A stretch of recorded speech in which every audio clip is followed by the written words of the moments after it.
In today's video, I'm going to teach you how to add a Facebook page link to Google Sites. This is a quick way to help visitors move from your website to your Facebook page so they can follow updates, send messages, or engage with your content. I'll walk you through each step slowly so you can follow along on your own screen. First, open your browser and go to Google Sites. If you're signed into your Google account, you'll see a list of your existing sites and an option to create new ones. Give it a second to load, especially if you have several sites. Next, click on the site you want to edit. This will open the Google Sites editor, not the public version of your site. You should see your page layout in the center, a toolbar at the top, and editing options along the right-hand side. On the right, look for the option called Social Links.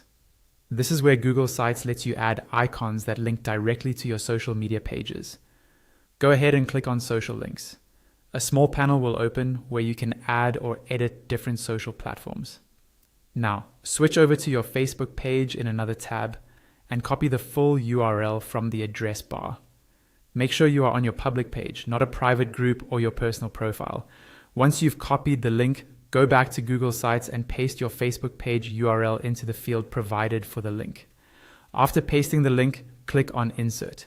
Google Sites will create a Facebook icon or social link element that represents the link you just added. You should see it appear on your page layout. From here, you can click and drag that icon to position it anywhere you like on the page. Many people place social icons in the header, footer, or near a contact section so they're easy to find. Take a moment to align it with other elements so it looks neat and intentional. If you prefer a different style, you also have another option. Instead of using the social icon, you can paste the same Facebook link into a button. To do this, insert a button on your page, give it a label like Visit Our Facebook Page, and then paste the URL as the link for that button. This is useful if you want a more prominent call to action rather than a small icon. Once you're happy with the placement and style, remember to preview your site and then publish the changes so your visitors can start using the link to reach your Facebook page.